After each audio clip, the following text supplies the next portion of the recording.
जय जय रघुवीर समर्थ श्रीमत दासबोध दशक 16वा तत्वान्वयाचा समास तिसरा पृथ्वी स्तवन निरूपण नाम श्रीराम समर्थ.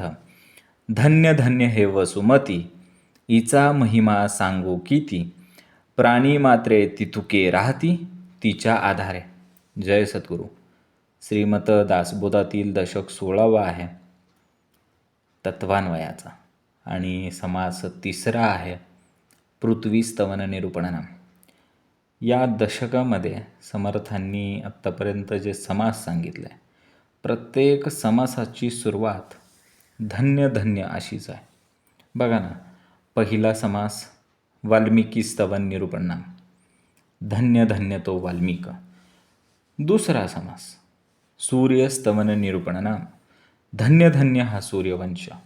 आणि तिसरा समास आहे पृथ्वी स्तवन निरूपण. यामध्येही धन्य धन्य हे वसुमती. खरंच समर्थांनी आम्हाला धन्यच केलेलं आहे. जसे आपल्याला 2 जय दाखवलेले आहेत, जय जय रघुवीर समर्थ. एक परमार्थातला जय आहे, एक प्रपंचातला जय आहे. तसंच समर्थांनी आम्हाला परमार्थामध्येही धन्य केलं आणि प्रपंचामध्येही धन्य केलेलं आहे. हे आम्हाला सद्गुरू चरण मिळाल्यामुळेच आम्ही धन्य झालो. नाहीतर आधी आपली काय अवस्था होती ती पहा. आज आपल्याला समर्थ इथं काय सांगतायत? पृथ्वी स्तवन निरूपण. कशी आहे ही पृथ्वी? पृथ्वी म्हणजे आपली आई हो. आई कशी असते? आपल्यावरती प्रेम करते, आपल्या सगळ्यांना सहन करते. ती सहनशक्तीचं सर्वोत्तम उदाहरण म्हणजे आपली आई, काळी आई म्हणजे पृथ्वी. ती प्रेम देते, आपल्याला आधार देते. ती धरणी आहे, ती धरून ठेवते. ती धरती आहे, ती वसू आहे, वसुंधरा आहे. बघा ना, समर्थांनी पहिल्याच ओळीत सांगितलं, धन्य धन्य हे वसुमती. बरोबर. पृथ्वी म्हणजे कोण आहे? आपला गुरु आहे. पृथ्वीच्या भूगर्भामध्येच आपल्याला खनिजं मिळतात आणि असा खजिना ही पृथ्वीच देऊ शकते. किती म्हणून विविधता सांगावी या पृथ्वीची आणि किती म्हणून शिकवणी घ्यावी या पृथ्वीकडून.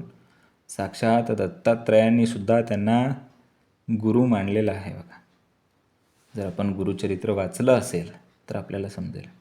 आणि पृथ्वी म्हणजे तुमच्या आमच्या जीवनाचा रंगमंच आहे बरं का. जन्म आहे, मृत्यू आहे, मधल्या काळामध्ये विकाससुद्धा इथेच आहे. पृथ्वी म्हणजे असाधारण अशी विविधता आहे. ईश्वराचे अलौकिक असे चमत्कारिक कौशल्य याच पृथ्वीमध्ये आहे. या पृथ्वीचा आदर करणे म्हणजे निसर्गाचा आदर करणे, शरीराचा आदर करणे आणि या ईश्वर निर्मितीचा आधार करणे. बरोबर आहे का? बघा पहिली ओवी काय सांगितली. धन्य धन्य हे वसुमती, हिचा महिमा सांगो किती. प्राणी मात्रे तितुके राहती, तिच्या आधारे. समर्थ सांगतात की जी पृथ्वी आहे ती किती आहे? धन्य आहे. मग किती म्हणून सांगावं? ती किती पवित्र आहे, ती किती महान आहे. आणि सर्वात महत्त्वाचं म्हणजे यामुळं तिचा महिमा शब्दात सांगणं कठीण आहे. हिचा महिमा सांगू किती, किती म्हणून सांगायचं. सर्व लहान मोठे प्राणी तिच्याच आधारावरती जगतायत ना. बरोबर आहे का? प्राणी मात्र तितुके राहते. मग आम्ही कोण आहोत? प्राणी जो मनुष्य प्राणीच आहे ना. कुठं राहतोय? तिच्याच आधारावरती राहतोय, जगतोय. फ्लॅट घेतोय, घर बांधतोय, जमीन घेतोय, बाण टकोरतोय. सगळं काय चाललं आहे? पृथ्वीवरतीच आहे ना. बरोबर आहे का? मग पृथ्वी म्हणजे तुमचं आमचं अधिष्ठान आहे ना, आधार आहे. जगात आपण कितीही मोठे असलो तरी आपल्या पाया, आपली मुळं ही पृथ्वीवरतीच असली पाहिजेत. इंग्रजीत म्हणतात ना डाऊन टू अर्थ. ती अर्थ म्हणजे पृथ्वी. आत्मज्ञानामध्येही आपल्याला मनाला स्थैर्य देणारं कोण आहे? धरणी आहे, धरती आहे, पृथ्वी आहे. बघा ना, सप्तचक्र आहेत, त्यामध्ये मूलाधार चक्र सगळ्यात पहिलं चक्र आहे. तो मूळ आधार आहे ना. त्या मूळाधार चक्राचं अधिष्ठानसुद्धा पृथ्वीचं आहे बरं का. मूलाधार चक्राचं तत्व पृथ्वी आहे. माहिती आहे का? जशी आपली आई संपूर्ण कुटुंबाला आधार देते, तशी ही पृथ्वी आपल्या संपूर्ण जगाला आधार देते. म्हणून ते मूलाधार, मुळाला आधार देतं ते मूलाधार. म्हणून त्या मूलाधार चक्राचं काय आहे? तत्व हे पृथ्वी आहे, ती वसुमती आहे. म्हणून समर्थ सांगतात, धन्य धन्य हे वसुमती, हिचा महिमा सांगू किती. प्राणी मात्र तितुके राहती तिच्या आधारे. तिच्याच आधारावरती आपण आपला सगळा संसार मांडला. बैठक कुठं आहे? बैठकीचा हॉल कुठं आहे? पृथ्वीवरती आहे. आम्ही राहतो कुठं? पृथ्वीवरती. आल्यानंतर तुमची आमची नाळ कुठं पुरली? इथल्याच मातीत, ह्याच पृथ्वीमध्ये. बरोबर आहे का? सर्वांचं आधार स्तंभ जर कोण असेल तर ती आहे वसुमती, म्हणजे पृथ्वी. बघा दुसरी ओवी, अंतरिक्ष राहती जीव, तोही पृथ्वीचा स्वभाव. देह नसता जीव, कैसे तगती. मग अंतरिक्षामध्ये, आकाशामध्ये उडणारे असंख्य पक्षी आहेत, अंतरिक्षामध्ये जीव आहेत, तेही पृथ्वीने दिलेल्या देहामुळे जगतात. आणि देहच नसेल तर तो जीव तरी कसा टिकेल? बरोबर आहे का? हा देह म्हणजे साधन आहे. त्याच्यामुळे साधना करणे, त्याचा अनुभव घेणे, आणि त्यातूनच काय करतात? कर्म घडतात आपली. ह्या देहामुळंच कर्म आहेत. नाहीतर कर्म करण्यासाठी कर्मेंद्रिय कोणाला आहेत? आत्म्याला आहेत का? नाही, देहाला कर्म आहेत. इंद्रिय देहाला दिली आहेत, कर्मेंद्रिय दिली आहेत, म्हणून कर्म घडतं. हा या देहाचा आपण आदर केला पाहिजे. म्हणजे कारण आहे त्याला, तो पृथ्वीच्या पंचमहाभूतांपासून बनलेला आहे. म्हणून यासुद्धा देहाचा आदरच केला पाहिजे. बघा ना, अंतरिक्षामध्ये असणारे जीव, पंखाने उडणारे पक्षी, यांचं अन्न पाणी कुठे आहे? म्हणजे गरुड कितीही उंच उडत असला तरीसुद्धा त्याला पाणी प्यायला खाली यावंच लागतं. म्हणजे काय आहे? सर्वांना टिकवून ठेवते ती धरती. बघा आता पुढं सांगितलं आहे, जाळीती पोळती कुदळती, नांगरती उकरती खाणती, मळमूत्र तिजवरी करती आणि बमन. अगदी खरं. काय काय केलं माणसानं? पृथ्वी मानवाकडून असंख्य प्रकारचे त्रास सहन करत आहे. तिला खाणलं जातं, तिला जाळलं जातं, खोदलं जातं, उकरलं जातं. अगदी अगदी मल आणि मूत्र तिच्यावरतीच टाकलं जातं. वमन कुठं केलं जातं? वमन म्हणजे उलटी. हे सगळं काय करते? पृथ्वी सहन करते. ती सहनशक्ती आहे. पृथ्वीची ही सहनशक्ती माणसाला शिकवते. आपण शिकत नाही तो भाग वेगळा. सहनशक्ती म्हणजे दुर्बलता नव्हे, तर ती धरती म्हणजे तुमच्या आमच्या सामर्थ्याचं शिखर आहे, हे शिकलं पाहिजे. ही शिकवण आहे पृथ्वीची आम्हाला. सहनशक्ती, सहन करीत राहा. आपण बघा, ऊसाचं पाचट जाळून टाकतो, आपण कुदळाने खोदतो, उकरतो. एखादं आपल्याला खनिज सापडलं, सोन्याची खाण सापडली की पृथ्वीच खाणली जाते. काहीही करायचं असलं, खणून काढायचं. लोखंड काढा, सोनं काढा, चांदी काढा. त्या पृथ्वीच्या भूगर्भामध्ये किती म्हणून काय काय आहे, तो खजिना आहे.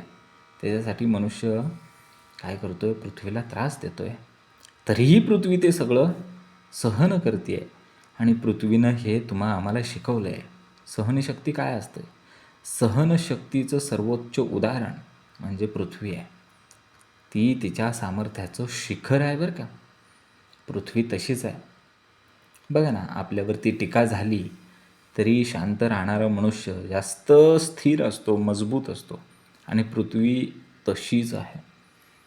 बघा आता पुढं सांगितलं आहे, नासके कुजके जर्जर, पृथ्वी विण कैची थार, देहांत काळी शरीर तिजवरी पडे. बघा, उत्तमाची उभी आहे. नासलेलं, कुजलेलं, सडलेलं हे मृत शरीरसुद्धा पृथ्वीवरतीच पडतं बरं का. आणि पृथ्वी या सर्वांना सामावून घेते.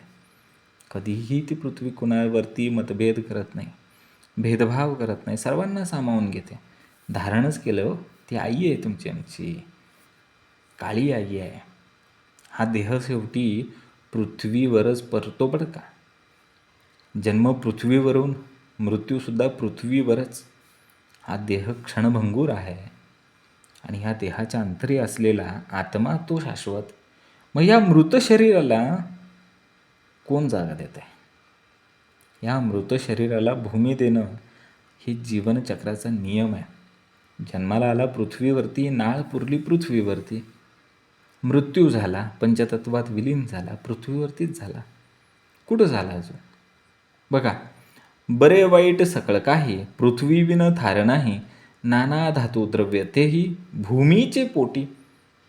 मग बरं असू द्या, वाईट असू द्या, सर्व काही पृथ्वीवरच घडतं. त्याच्याशिवाय थारा आहे का आपल्याला कुठं?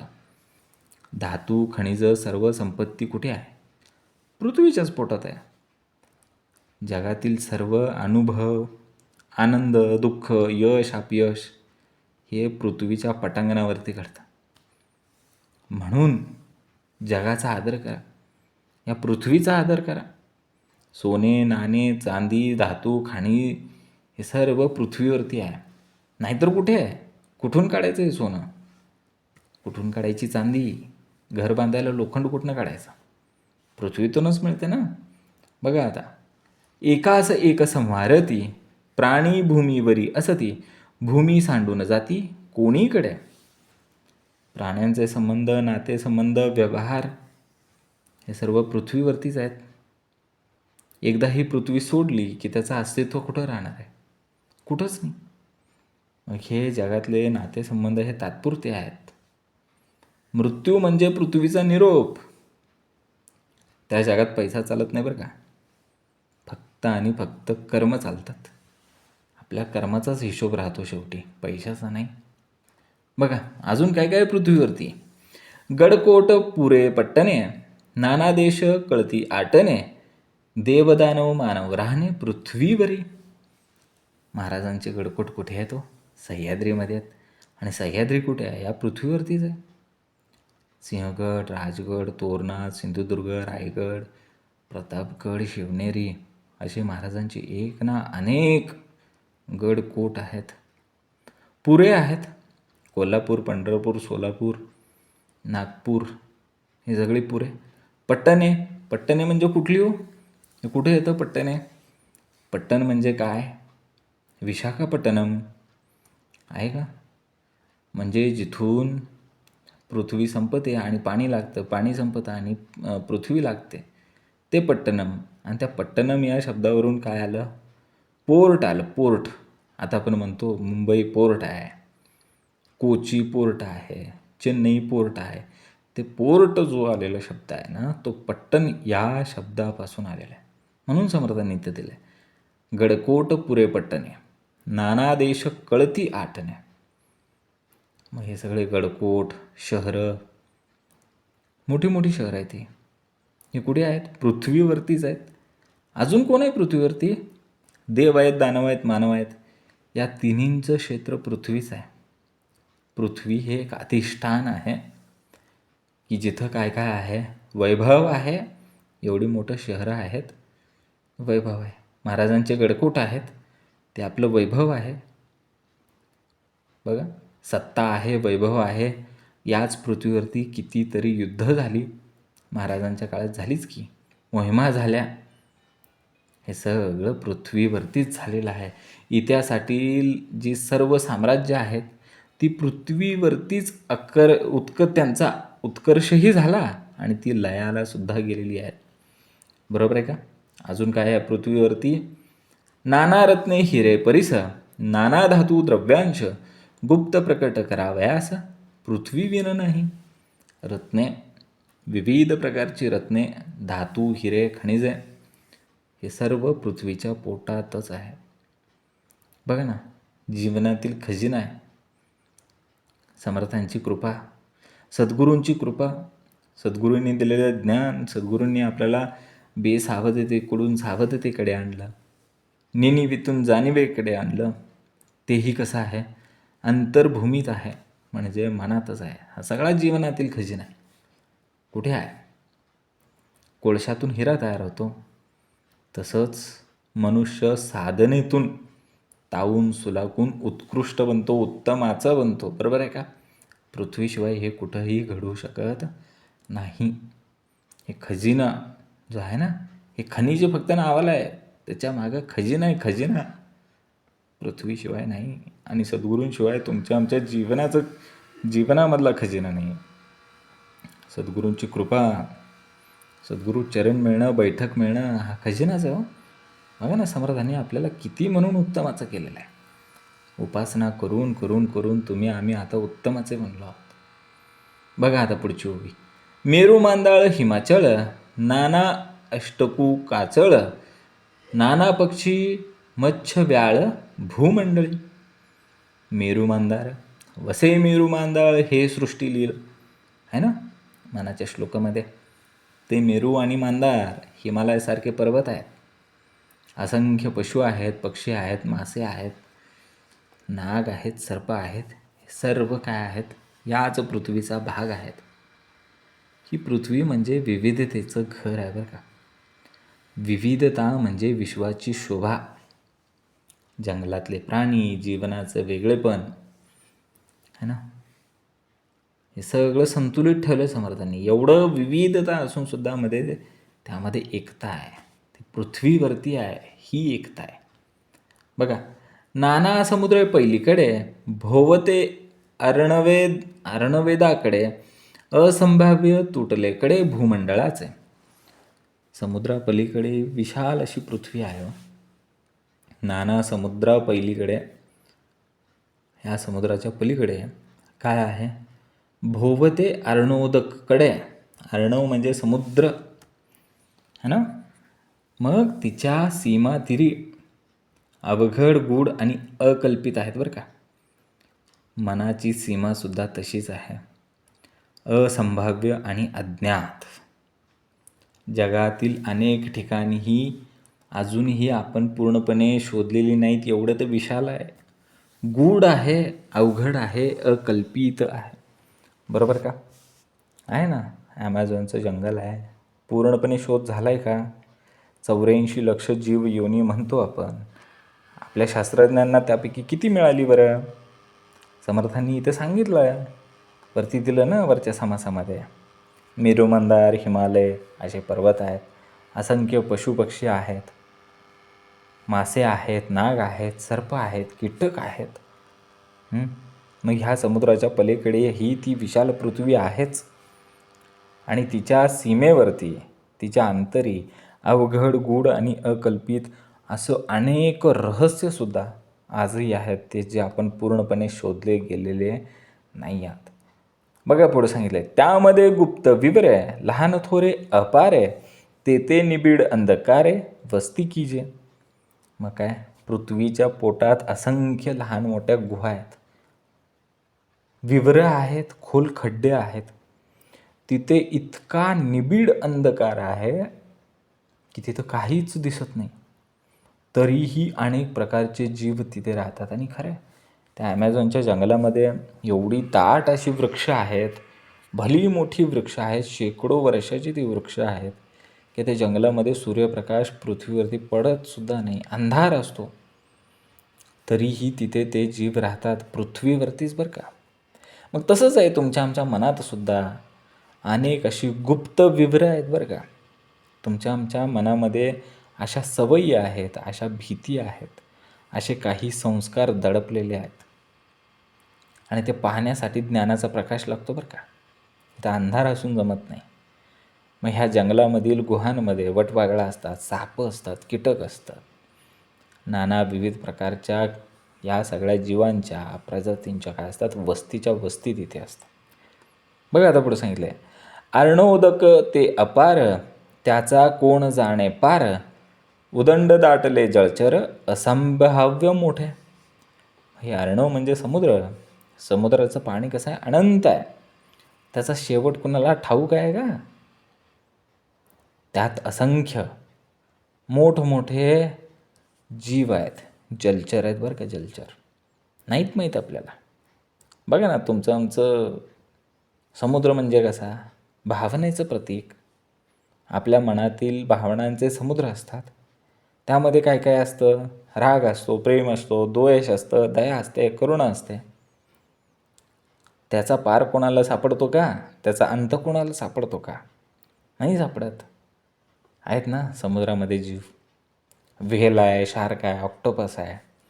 हे विशाल जीव कुठे आहेत? समुद्रातच तर राहतात.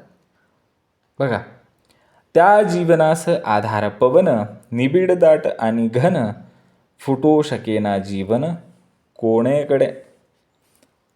मग या समुद्राच्या तळाशी घनदाट पाणी आहे आणि सूर्यप्रकाश काही तिथंपर्यंत पोचत नाही. आणि त्यामुळे तिथं काय आहे? निबिड दाट असा अंधकार आहे. या अंधारामुळे जीवनाला हालचाल करणे कठीण होते.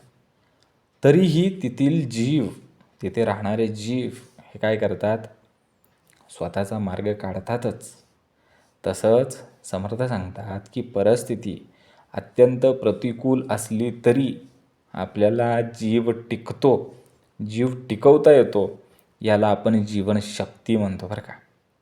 कारण आत्मा हा सर्वात बलवान आहे. बरोबर आहे का? समुद्राच्या तळाशी काय आहे? किती विचित्र जग असेल हो ते. काय काय असेल तिथं? सूर्यप्रकाश पोचत नाही तरीही तिथं राहणारे जीव ती जीवनशक्ती घेऊन आजही तिथं त्यांचा काय असेल तो जीवन प्रवास करतच आहेत.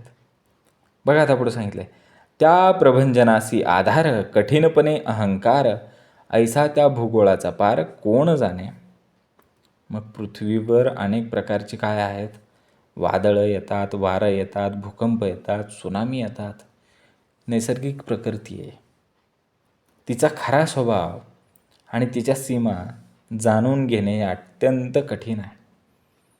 त्या प्रभंजनासी आधार कठीणपणे अहंकार, अवसा त्या भूगोळाचा पार कोण जाणे. कुणीच जाणू शकत नाही. समर्थ म्हणतात, पृथ्वीप्रमाणेच आपल्या जीवनाचा पारसुद्धा कोणी सांगू शकत नाही. अनिश्चितता हीच जीवनाची खरी ओळख आहे. क्षणभंगूर जीवन म्हणजे काय? एका शब्दात क्षणभंगूर आहे. त्याचा पार कोण सांगणार? नाही सांगू शकत.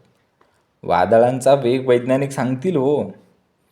ताशी एवढ्या किलोमीटर वेगाने ते वादळ निघलंय, ते सुनामी गरगर फिरतंय, पूर्वेकडे गेलं, पश्चिमेकडे गेलं, दक्षिणेकडे सरकलं, हे ते वैज्ञानिक सांगतील. पण ते त्यांना थांबवू शकत नाहीत. बरोबर आहे का? का थांबवलं आहे कोणी? नाही, थांबवणं शक्यच नाही त्यांना. बघा पुढं सांगितलं आहे, नाना पदार्थांच्या खाणी, धातुरत्नांची दाटणी, कल्पतरू चिंतामणी, अमृतकुंडे. पृथ्वीमध्ये अनेक असे धातू आहेत, रत्न आहेत, खनिज आहेत. म्हणजे ती जणू काही कल्पतरू आहे बरं का. म्हणजे आपल्याला ज्या ज्या काही इच्छा आणि गरजा आहेत त्या सगळ्या तिच्या पोटी आहेत. ज्याच्या पोटी सर्व इच्छा पूर्ण करण्याचे रत्न आहे ती कल्पतरू पृथ्वी आहे. किती म्हणून आहे हो तिच्याकडे. बघा, कल्पतरू कोण आहेत? सद्गुरू आहेत. सद्गुरूंच्या ज्ञानामध्ये सर्व खजिना आहे. बैठक म्हणजे खजिना आहे. प्रत्येक समास म्हणजे एक एक रत्न आहे. तुमच्या आमच्या जीवनाला अज्ञानापासून दूर करून देणारं अमृत म्हणजे ही समर्थ बैठक. बघा ना, इथं आल्यानंतर समर्थ आपल्याला सगळ्यात पहिलं मंगलाचरणामध्ये काय करतात? छान पुसून चकचकीत करतात. अभ्यंग स्नान होतं तुमचं आमचं. आणि मग आपण चकचकीत झाल्यानंतर समासाला बसतो. आहेत ना इथं सोन्या चांदीच्या खाणी आहेत, औषधं आहेत. आणि त्या औषधांचा समर्थ असा काही काढा तुम्हा आम्हाला श्रवणारूपी माध्यमातून पाजतात ना, ती श्रवणाची मात्रा आहे, ते औषध आहे. ते एवढं प्रभावी असतं ना की तुमचे आमचे भाग सुटतात. तुम्हा आम्हाला प्रचिती येते. समर्थ म्हणजे कल्पतरू. बरोबर आहे ना? बघा आता पुढची ओवी, नाना दीपे नाना खंडे, वसती उद्वसे उदंडे, तेथे नाना जीवनाची बंडे, वेगळ आली. पृथ्वीवरती अनेक खंड आहेत, अनेक देश आहेत, अनेक प्रदेश आहेत. आणि प्रत्येक ठिकाणची काय आहे? संस्कृती, परंपरा, जीवनशैली वेगवेगळी आहे, विविधता आहे. आणि ही विविधता म्हणजे काय माहिती आहे का? या पृथ्वीच्या विश्वाचा उत्सव आहे. कोणी दोघेही सारखे नाही आहेत. आहे का? एक झाड दुसऱ्या झाडासारखं नाही, एक फूल दुसऱ्या फुलासारखं नाही, एक माणूस दुसऱ्या फुलासारखा नाही. किती विविधता ठेवलेली आहे. बरोबर आहे का? वेगळ आली, समर्थांनी सांगितलं आहे, तेथे नाना जीवांची बंडे वेगळ आली. आपल्या भारताचंच घ्या ना उदाहरण. भारतामध्ये विविध राज्य आहेत आणि त्या विविध राज्यांची संस्कृती, परंपरा, जीवनशैली, राहणपान, खानपान सगळं काय आहे वेगळं आहे. पण हे सगळं कुठं आहे? एकाच पृथ्वीवरती आहे. एकाच पृथ्वीवरती वेगवेगळ्या संस्कृती आहेत. भारताची सिंधू संस्कृती वेगळी, मेसोपोटेमियन सिव्हिलायझेशन वेगळं, चायनीज सिव्हिलायझेशन वेगळं आहे ना. इथून तर सगळ्यांची उत्पत्ती झाली. हे सगळे संस्कृत्या वेगळ्या आहेत, सभ्यता वेगळ्या आहेत. बघा पुढे सांगितलं आहे, मेरू भोवते कडे कापले, असंभाव्य कडोसे पडिले, निबिड तरू लागले नाना जिनसी. पर्वतांच्या कड्यावर उंच, कितीही उंच असू द्या, पर्वताचा कातळ असू द्या, पाषाणाचा कातळ असू द्या, तिथं वेगवेगळ्या प्रकारची झाडं उगवतात, शेवाळ उगवतं. कठीण परिस्थितीमध्ये सुद्धा ते आपल्या जीवनाचा मार्ग शोधतातच. समर्थ काय सांगतात? असंच आहे. कठीण परिस्थितीमध्ये आपण त्याला अडथळा समजतो, पण कठीण परिस्थिती म्हणजे अडथळा नव्हेच, तर ती विकासाची संधी आहे. जिथे काही उगवू शकत नाही असे वाटते, तिथेच जीवन उगवते बरं का. आपल्याला वाटतं ना इथं काही नाही उगवू शकत, जाऊन बघायचं. त्या कातळाला शेवाळ लागलेलं असतं, तिथं त्या शेवाळाने जन्म घेतलेला असतो. त्याला त्या उगवणारं कोण आहे हे समजलं पाहिजे. हिमालयामध्ये सुद्धा बघा ना, किती उंच आहे तो हिमालय.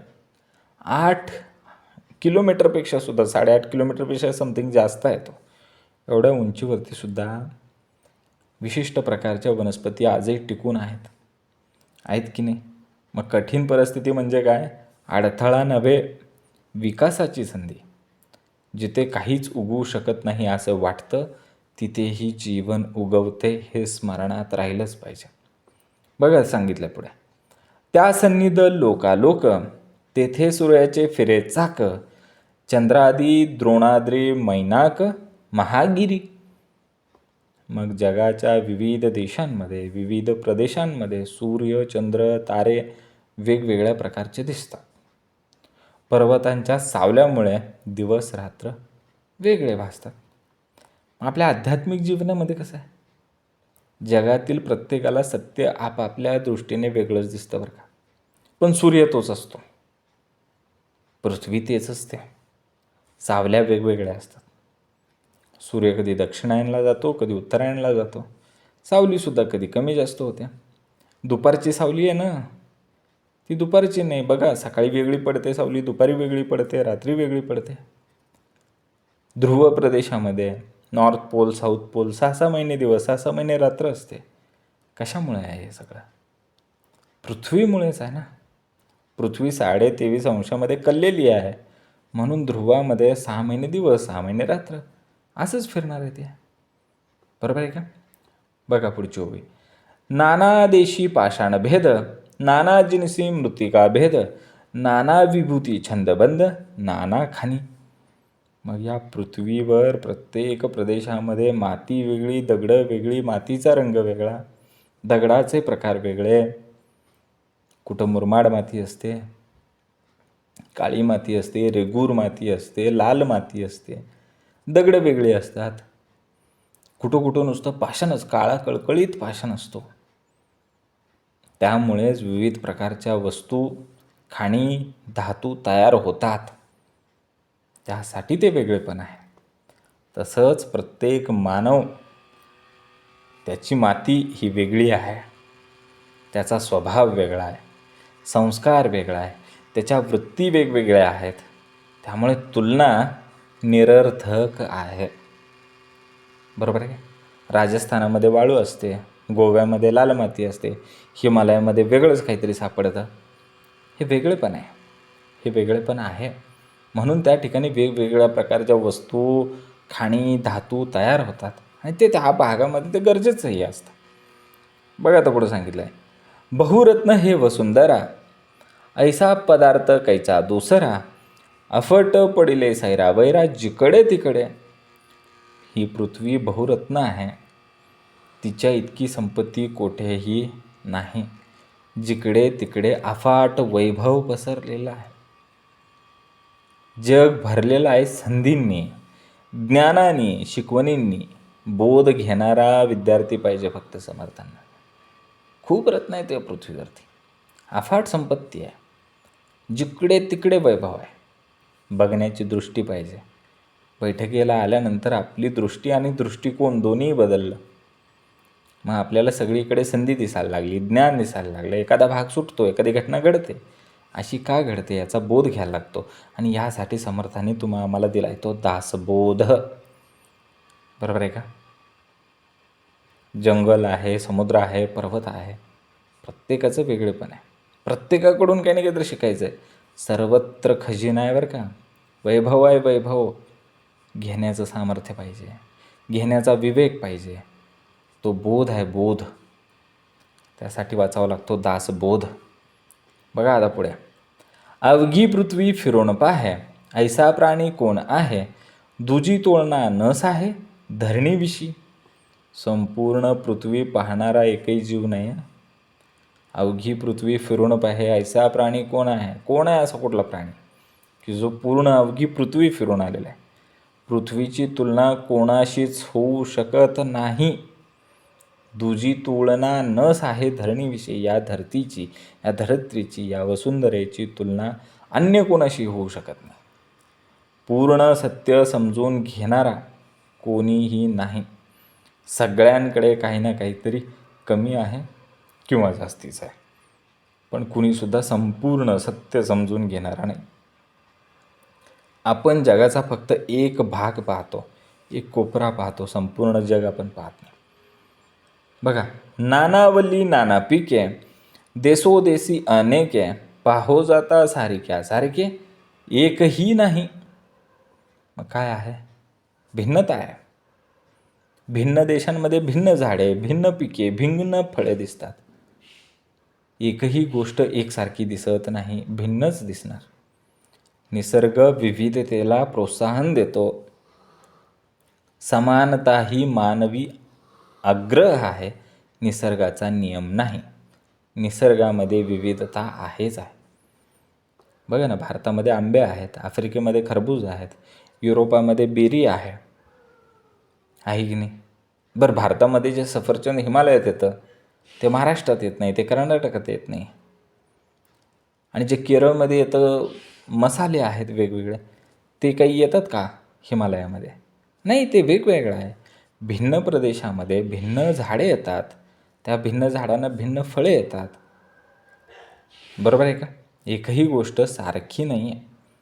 बघा, स्वर्ग मृत्यू आणि पाताळ, अपूर्व रचिली तीन ताळे, पाताळ लोकी महाव्याळे वस्ती कीजे. स्वर्ग, मृत्यूलोक आणि पाताळ ही तीन भुवने पृथ्वीशी जोडलेली आहे. पाताळात नाग, साप यांचं साम्राज्य सांगितलं आहे. हे तीन तळ कसे आहेत? तीन तळ म्हणजे तीन स्थिती आहेत. स्वर्ग म्हणजे आनंद, मृत्यूलोक म्हणजे कर्तव्य, आणि पाताळ म्हणजे अहंकाराचं स्तर, अवचेतन आहे. मनुष्याच्या अनुभवाच्या ह्या तीन पातळ्या आहेत आणि त्याच्यावरतीच हा मनुष्य त्याचे अनुभव घेऊन फिरत असतो. स्वर्गामध्ये आनंद घेतो, मृत्यूलोकामध्ये कर्तव्य पार पाडतो, आणि पाताळामध्ये अहंकार असतो. बघा आता पुढे सांगितलं आहे, नानावल्ली बीजांचे खाणी, ते हे विशाळ धरणी, अभिनव कर्त्याची करणी होऊन गेली. बीज, बिया, हे बीजांचे अनेक प्रकार पृथ्वीने निर्माण केले. ही सगळी विविधता निसर्ग निर्मित, ईश्वर निर्मित आहे बरं का. हे जे बीज आहेत ना, बीज समर्थांनी जे सांगितलेले आहेत, हे संस्कार रूपी बीज आहेत. हे प्रत्येक मनामध्ये वेगवेगळे संस्कार आहेत, कारण बीज वेगळं आहे. आणि ह्या संस्कारामुळेच काय होतं, जीवनाची दिशा ठरते. बघा ना, वडाचं बी किती छोटं असतं, ते हजारो वर्ष त्या बियातून, त्या बीजातून, त्या छोट्या बीतून आलेलं ते वृक्ष होतं आणि हजारो वर्ष टिकतं आणि कित्येक जीवांना ते आधार देतं. बघा आता पुढे सांगितलं आहे, गडकोट नाना नगरे पुराणपट्टे मनोहरे सकळा ठाई जगदीश्वरे वस्ती कीजे. मग हे सगळे गड, कोट, नगरे, गावे, शहरे किती मनोहर आहेत, सुंदर दिसतात. आणि यामध्ये काय आहे, सकळा ठाई जगदीश्वर, आणि देव या सगळ्यांच्या ठिकाणी आहे. शहरामध्ये आहे, गावामध्ये आहे, खेड्यामध्ये आहे, देशांमध्ये, सर्वत्र सर्वज्ञ सर्वव्यापी तोच आहे. पृथ्वी हे देवाचं घर आहे बरं का. ईश्वर सर्वत्र आहे, कोणत्याही स्वरूपामध्ये तोच आहे. मंदिरामध्ये तोच आहे, मग ते मंदिर कुठेही असू द्या, सर्व पृथ्वीवरती तोच आहे. बघा, महाबळी होऊन गेले पृथ्वीवरी चवताळले, सामर्थ्य निराळे राहिले हे तो घडेना. महाबळी राजा होता, हाही पृथ्वीवर होता बरं का. त्याने संपूर्ण पृथ्वीवरती सत्ता चालवली, सामर्थ्य जपले. मग सत्ता सामर्थ्य कसं आहे, तात्पुरतं आहे. बळी असूनही त्याला शेवटी नम्र व्हावं लागलं होतं. पराक्रमी लोकही शेवटी भूमीवरतीच विसावतात बरं का. असंभाव्य हे जगती, जीव किती एक जाती, नाना अवतार पंगती भूमंडळावरी. पृथ्वीवर असंख्य प्रकारचे जीव आहेत. ईश्वराचे अवतार ही पृथ्वीवरच प्रकट आहेत. ईश्वर स्वतः पृथ्वीवरती येतात, कारण पृथ्वी ही त्यांची कर्मभूमी आहे. ईश्वराला 10 अवतार पृथ्वीवरतीच घ्यावे लागले. ती ईश्वराची काय आहे, कर्मभूमी आहे. प्रभू श्रीराम, प्रभू श्रीकृष्ण, नृसिंह अवतार कुठं झाले, पृथ्वीवरतीच झाले. बरोबर आहे का. सध्या रोकडे प्रमाण, काही करावा न लगे अनुमान, नाना प्रकारीचे जीवन पृथ्वीचे नि आधारे. पृथ्वीवरच जीवन स्पष्ट आहे, त्याबद्दल शंका नाही. जीवनाचे सर्व प्रकार पृथ्वीच्या आधाराने चालतात. जग सत्य आहे आणि माया काय आहे, जग सत्य आहे, माया असूनही अनुभव मात्र खरा आहे. कीटकापासून मानवापर्यंत सर्व जीव पृथ्वीवरतीच आहेत. नाना प्रकारचे जीवन पृथ्वीचे नि आधारे. बरोबर आहे का. कित्येक भूमी माझी म्हणती, सेवटी आपणाची मरोण जाती, कित्येक काळ होता जगती जैसी तैसी. काही लोक म्हणतात, ही जमिनीचा तुकडा माझा, ती 2 एकर माझी, ही अर्धा गुंठा माझा, आणि शेवटी लोक तिथंच मरून ह्या पृथ्वीवरती मिसळून जातात. काही लोक बराच वेळ जगतात, काही कमी जगतात. बरोबर आहे का. एखादा दीर्घायू असतो, एखादा अल्पायू असतो. हे सर्व पृथ्वीचा नियम आहे. आपली मिळकत, अहंकार सगळं तात्पुरतं आहे. आपल्या आयुष्याचा कालावधीसुद्धा अगदी तात्पुरता आहे. पृथ्वी ठरवते ह्याच्यावर, हे सगळं पृथ्वी ठरवते. किती मोठे राजे आले आणि गेले, याच भूमीवरती ते आले आणि विलीनसुद्धा झाले. ऐसा पृथ्वीचा महिमा, दुसरी काय द्यावी उपमा, ब्रह्मादिकापासून आम्हा आश्रयाची आहे. मग या पृथ्वीचा महिमा कसा आहे, अतुलनीय आहे, खूप महान आहे. तिला दुसरी कुठलीही उपमा देता येणार नाही. अगदी ब्रह्मादिकापासून आम्हापर्यंत, अगदी देवतांनाही या पृथ्वीवरच काय करावं लागला, आश्रय घ्यायला लागला, कर्म करायला लागली. या पृथ्वीवरतीच तुम्ही आम्ही काय केली, उपासना केली. या पृथ्वीवरतीच तुम्ही आम्ही तपश्चर्या केली, कर्म केली, साधना केली. जोपर्यंत जीव ब्रह्म्याशी एकरूप होत नाही, तोपर्यंत पृथ्वी हीच त्याची आधारशिला असते. देवांनाही अवतार पृथ्वीवरतीच घ्यावे लागले आणि इथे येऊनच त्यांना कार्य करावं लागलं. म्हणून ही देवांची कर्मभूमी आहे.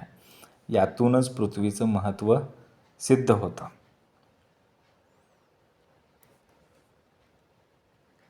इति श्रीदासबोधे गुरुशिष्य संवादे पृथ्वीस्तवन निरूपणानां समास तिसरा. जय जय रघुवीर समर्थ. ओम श्री गुरु दत्तात्रय श्रीपाद श्री वल्लभाय नमः. जय सद्गुरु.